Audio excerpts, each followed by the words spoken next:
Bienvenue au cycle de vidéoconférences organisé par la Maison de l'Urbanité. Le cycle de conférences de cette année est Liège, la ville, sa province. Nous accueillons Daniel Wathelet, qui est responsable à la cellule communication tram de Liège. Il nous paraissait important que la première vidéoconférence de ce site soit le tracé du tram, parce que le tracé du tram, il relie en quelque sorte tous les projets urbains qui seront présentés lors des vidéoconférences suivantes.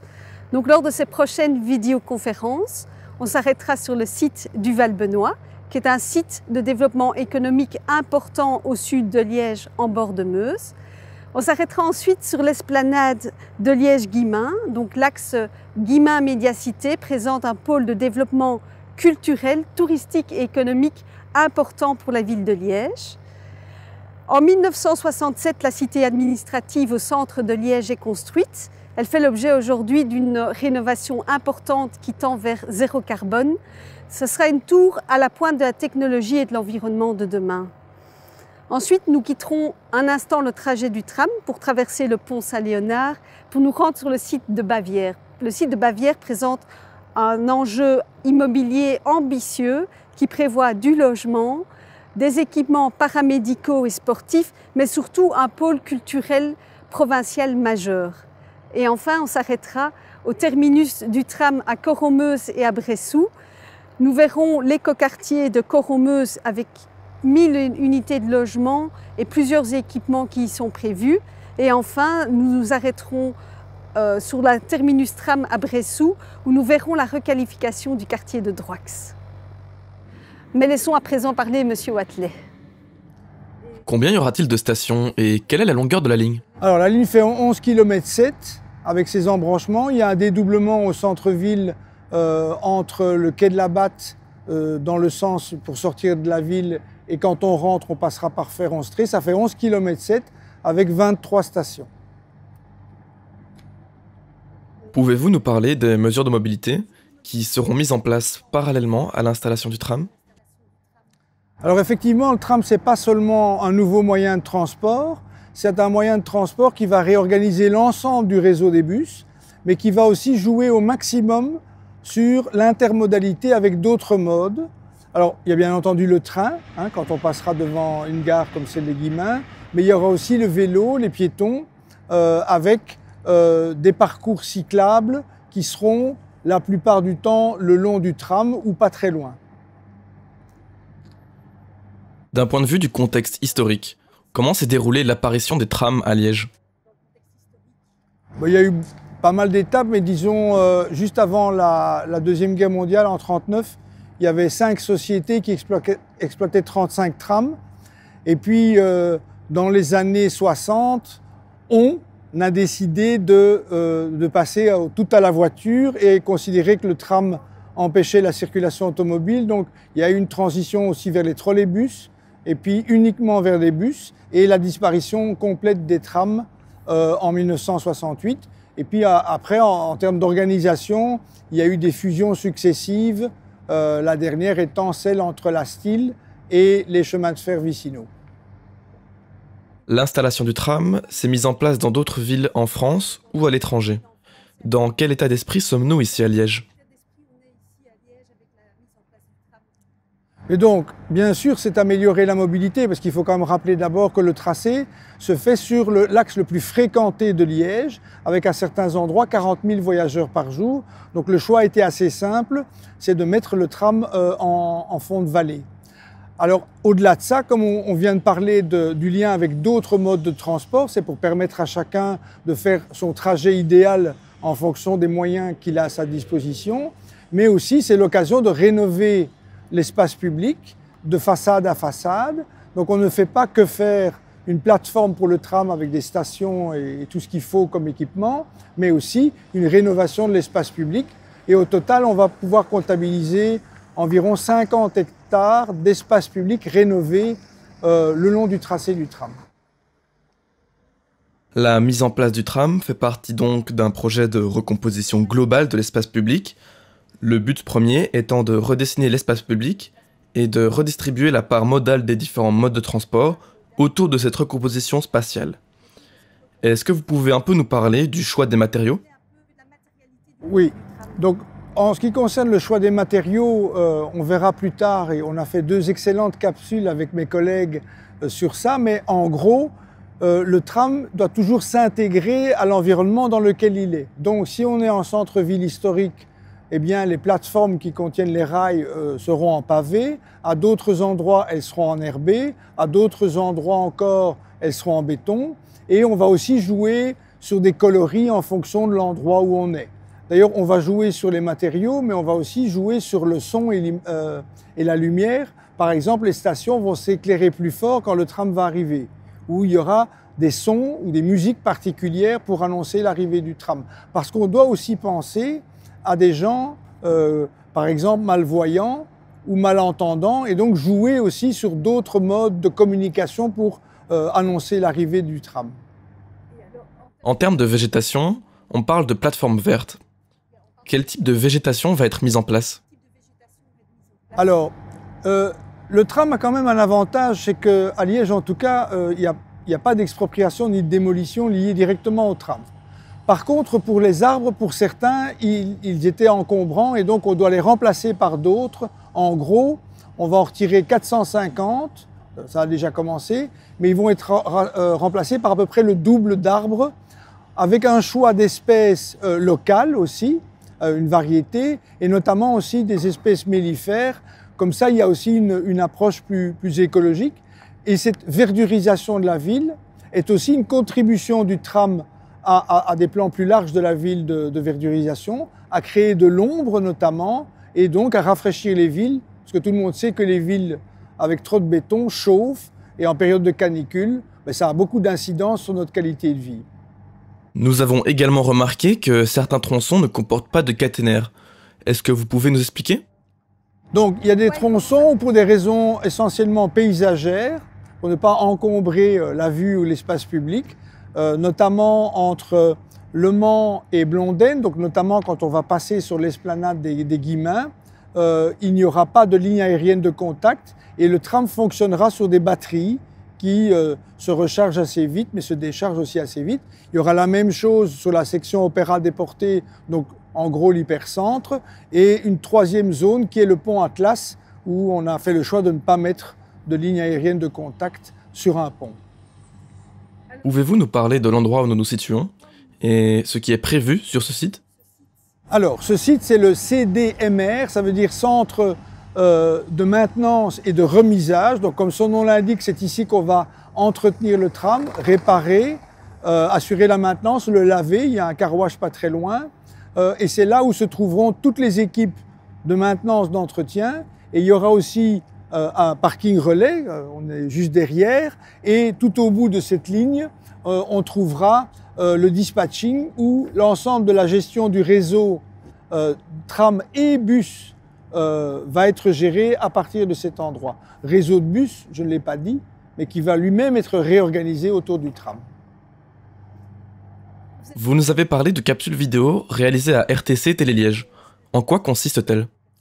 En fait, on est en train de concevoir avec le constructeur des images 3D et après des films pour montrer le futur de Liège, notamment les futures stations. Donc à quoi va ressembler à la fois les stations, mais aussi l'espace public rénové, pour permettre aux gens de se projeter et de voir qu'après les travaux, après les inconvénients, il y a une situation qui est améliorée, plus belle, un meilleur cadre de vie.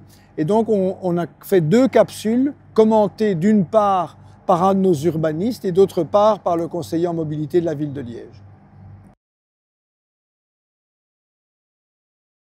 Bonjour, bienvenue dans un nouveau numéro de Tram en commun, exceptionnellement dans les studios d'RTC Télé-Liège. Pourquoi? Parce que sur ce grand mur d'images derrière moi, on va projeter les images réalisées par la société liégeoise Misis, ces images 3D qui permettent de se rendre compte à quoi va ressembler la ville de Liège avec son tram lorsqu'il sera là en 2023. Et on va commenter ces images avec Daniel Boden, qui est architecte urbaniste, et puis avec Jean-François Leblanc, monsieur mobilité à la ville de Liège. Et donc on va partir tout de suite dans le sens Sclessin vers Coron-Meuse, et le premier arrêt que l'on va faire, ce sera justement à Sclessin. On a la création d'un nouveau rond-point au niveau des quais, donc les quais qui viennent depuis le Standard jusqu'au Val-Benoît, et donc nouvelle connexion vers le quartier de Sclessin, mais également pour des quartiers qui ne se sentent peut-être pas concernés par le projet du tram, qui vont l'être aussi. Par exemple, le quartier de Cointe, où des connexions pourront être plus faciles. Moi, ce que j'aime bien dans cette photo, c'est les trésors liégeois, quoi.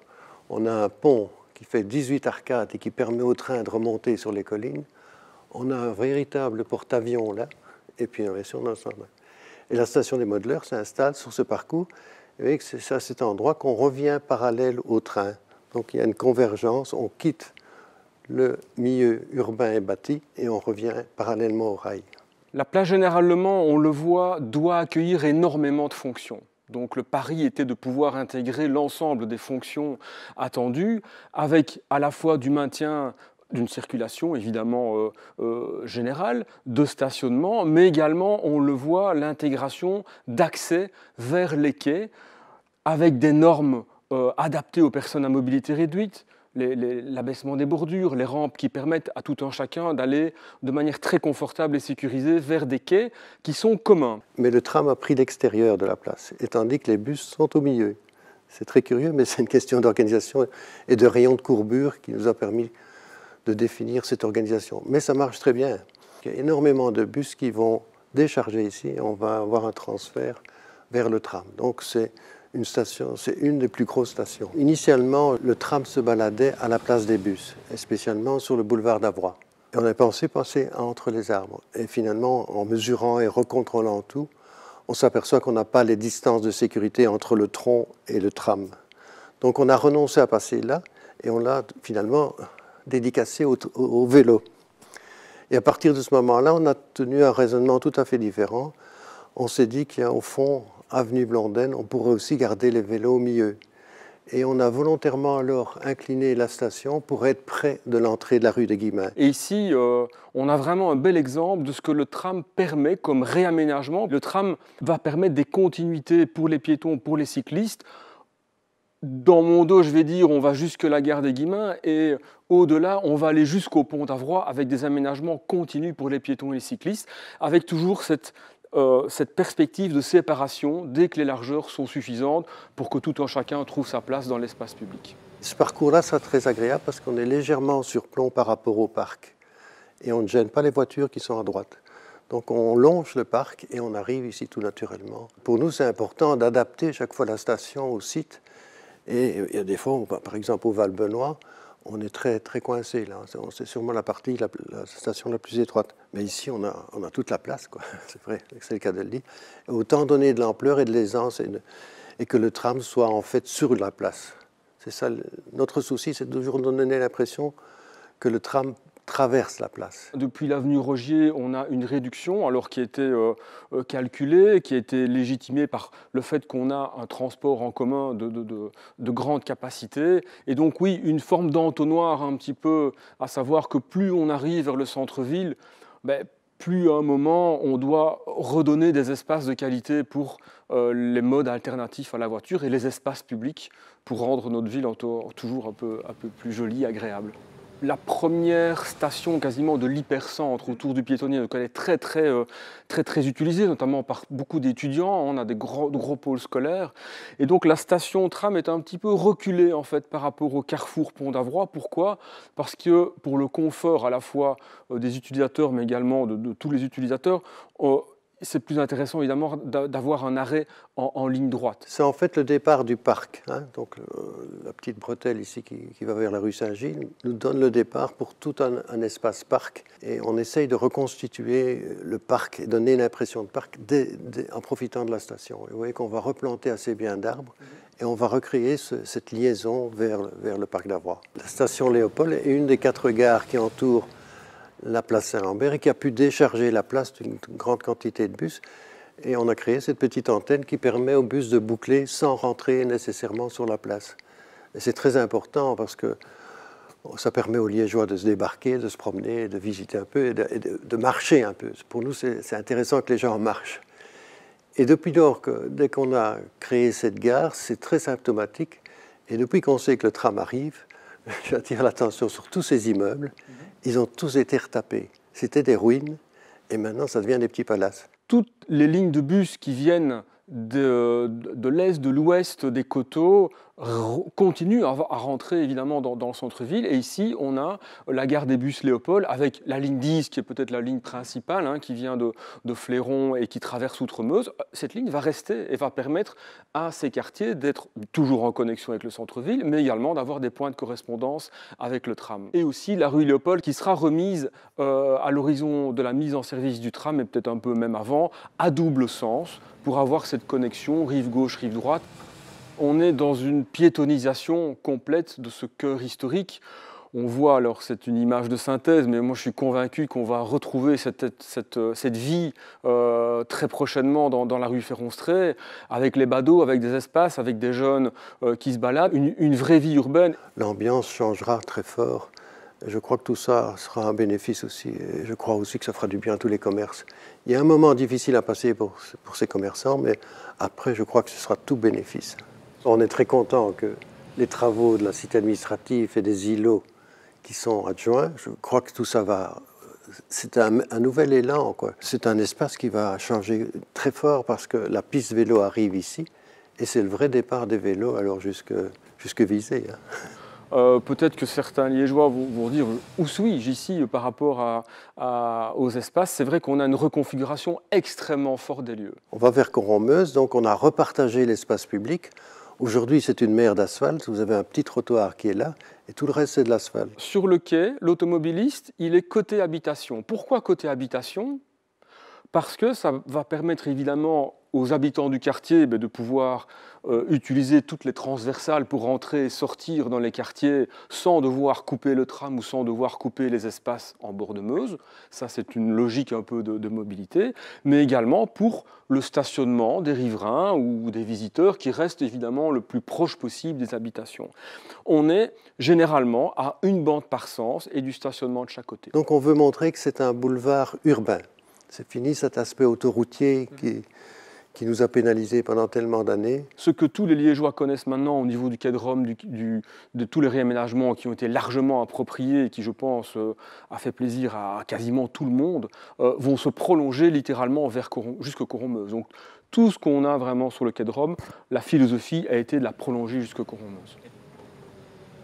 Les arbres existent, hein. Donc ce sont des marronniers, mais on va les compléter. L'idée, c'est de faire, au pied de ces arbres qui sont assez sombres en dessous, on a fait une plateforme assez claire, donc elle est en dolomie. Et c'est magnifique parce que quand on voit ces axes, on a toujours essayé de valoriser les axes à travers la ville, et vous voyez qu'au bout de la vue, on tombera sur cet arbre-là. Et donc on essaye toujours d'accentuer les arbres, et ça fait partie d'une découverte de la ville, et tout d'un coup, ça fait du bien. Le tram est en position centrale sur le pont Atlas, il prend vraiment les deux voies centrales. On maintient une circulation à double sens sur le pont Atlas pour arriver sur un peu cet échangeur routier qui est actuellement le point de contact entre le pont Atlas et l'arrivée de l'autoroute. On le voit, il y a une attention particulière au niveau des piétons et des cyclistes. Donc toutes les revêtements qui sont un peu plus bruns, un peu plus rosés, sont des espaces dédiés aux piétons et cyclistes.